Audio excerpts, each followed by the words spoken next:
Assalamu alaikum warahmatullahi wabarakatuh. In the day 6, Suratul Baqarah കുറിച്ചിട്ടായിട്ട് ഞങ്ങൾ ചർച്ചയാക്കുന്നത്. പരിശുദ്ധ ഖുർആനിൽ ഫാത്തിഹ സൂറത്ത് കഴിഞ്ഞെങ്കിൽ രണ്ടാമതായിട്ട് വലിയ ഒരു സൂറത്തായിട്ട് സൂറത്തുൽ ബഖറ.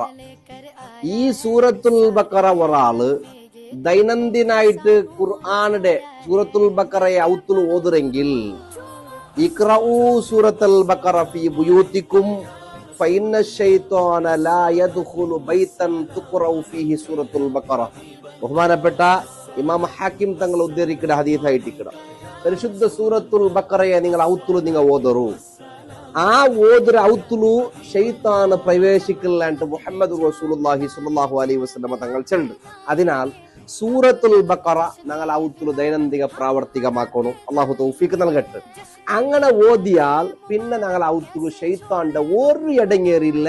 ഷെയ്ത്താണ് ഞങ്ങൾ ഔത്തുക കൊണ്ട് ഗന്ധ ഗാലി പോലും പണ്ടില്ലാണ്ട് നബി തങ്ങൾ ചെല്ലു. ഇന്ന് ഇതേ നബി സല്ലല്ലാഹു അലൈഹി വസല്ലം തങ്ങൾ ചെല്ല് പതിവായിട്ട് ഇത്രയും സൂറത്ത് ഓതുര ഒരാള് എങ്ങനെ മൻ ഖറഅ ബിൽ ആയത്തൈനി മിൻ ആഖിർ സൂറത്തുൽ ബഖറ, സൂറത്തുൽ ബഖറയുടെ ലാസ്റ്റ് രണ്ടായത്ത് ഒരാൾ ഓതുരെങ്കിൽ ഒരു ജാവു കഫത്താഹു, പിന്നെ അവനക്ക് ഒരു പ്രശ്നമോ ബുദ്ധിമുട്ടോ ഒരു ഇടങ്ങേറോ ഒരു ക്ഷാമമോ ഒരു ക്ഷീണമോ ഒരു വിഷയത്തിലും ടെൻഷൻ അവനില്ല. എല്ലാ നിലക്കും തഖിയാനി സുഅ വതഖിയാനി മിൻ മക്റൂഹ് അവനുൽ മാബൂദുൽ അങ്ങനെ ആയിട്ട് കിടിച്ചല്ലേ.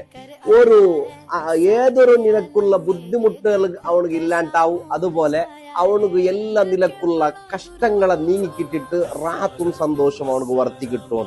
അതാണ് സൂറത്തുൽ ബഖറയുടെ പ്രത്യേകത. അതുകൊണ്ട് സൂറത്തുൽ ബഖറ ഓതുക. അള്ളാഹു തൗഫീഖ് നൽകട്ടെ.